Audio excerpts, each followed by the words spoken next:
Si vous êtes nouveau sur la chaîne, n'oubliez pas de vous abonner et d'activer la cloche de notification. On commence. Ultra médiatisé par la PFL depuis sa signature, Cédric Doumbé a justifié ce phénomène en réalisant des débuts fracassants dans l'organisation. Il faut d'ailleurs croire que ses premiers pas ont subjugué ses dirigeants, comme le laisse entendre Dan Hardy. Pouvait-il rêver meilleure entrée sur le circuit international du MMA? À défaut d'avoir pu montrer beaucoup de choses lors du PFL Paris, Cédric Doumbé a asséné un KO en à peine 9 secondes à son adversaire, Jordan Zebo.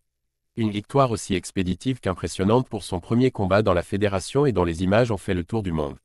Même Francis Ngannou s'est montré sous le choc. Certes comblé par ce scénario, l'ancien kickboxeur français ne compte cependant pas s'arrêter là. Il espère ainsi revenir rapidement dans l'octogone pour prolonger cette belle dynamique et cible déjà 3 gros noms en guise de potentielles futures victimes.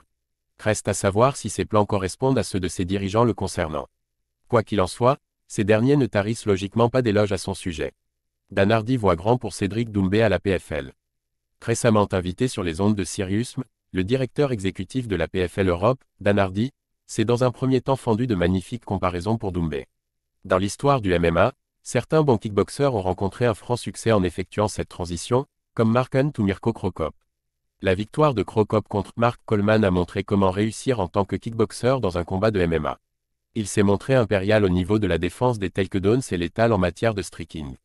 On peut aussi mentionner Israel Adesanya et Alex Pereira, deux gars qui ont réalisé d'incroyables carrières dans le kickboxing et qui se sont réorientés vers le MMA.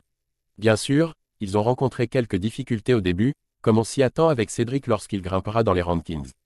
Une fois ces parallèles des plus prometteurs dressés, Hardy s'est montré extrêmement optimiste pour The Best, à qui il accorde d'or et déjà un qualificatif sans équivoque. Pour l'instant, Cédric n'est qu'à 4-0, 5-0, NDLR, en MMA, mais quand vous regardez ce qu'il a fait dans l'univers du kickboxing, il avait un bilan de 75-7, 75-6, NDLR, c'est ça. Il a été sacré champion à 2 reprises, a défendu 5 fois sa ceinture. On ne peut pas souvent utiliser des mots comme « légendaire », mais ça correspond bien à son profil et il débute à peine sa carrière en MMA. Sachant qu'il n'a que 31 ans, il a le temps pour se forger une toute nouvelle carrière dans les sports de combat après avoir déjà tant accompli dans le kickboxing. Et de ce qu'on peut voir, ses talents se sont très bien retranscrits.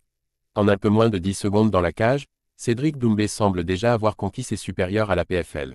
L'illustre Dan Hardy se montre en tout cas très enthousiaste le concernant et va même jusqu'à le qualifier de « légendaire ». Sacré accueil.